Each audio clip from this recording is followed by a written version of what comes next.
संतोष कुमार गौरा नवाटोला वाले। ओ बाबा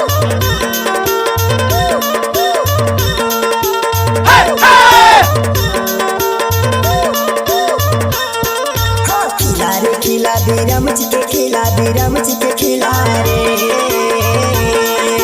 तरवाई मंडला के मैं छत्तीसगढ़िया रे तरवाई मंडला के मैं छत्तीसगढ़िया रे।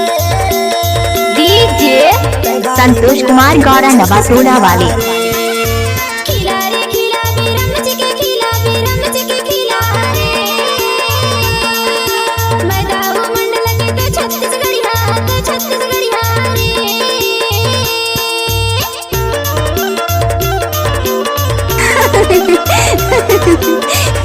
पागल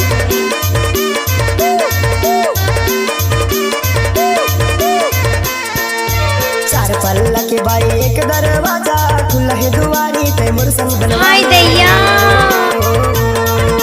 बने बताई दा डर लागी मला ते जनता कदरा नहीं पावे मौका। डीजे संतोष कुमार मरावी के बाई एक दरवाजा नवाटोला गौरा वाले।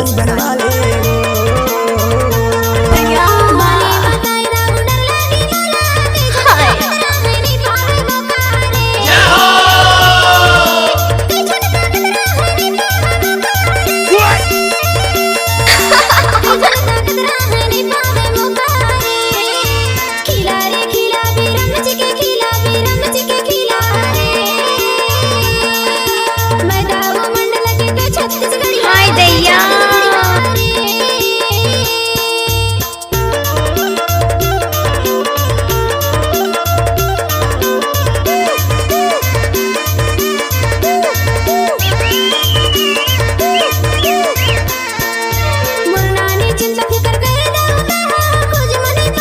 डीजे संतोष कुमार मरावी।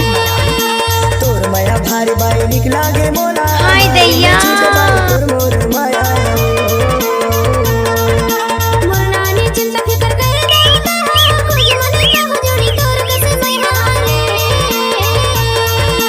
तोर माया भारी बाई निकला गे मोला मारे में छूट बाई तोर मोर माया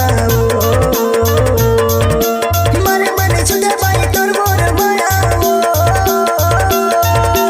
मारे मन छूटे बाई तोर मोर माया। खिला रे खिला बेरम के खिला रे ए ज्योति कोई देख लेगा। मैं छत्तीसगढ़िया रे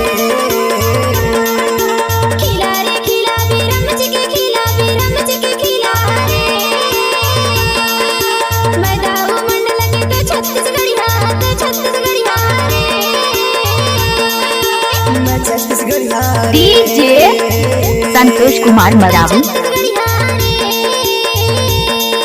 ओके डीजे संतोष कुमार गौरा नवाटोला वाले।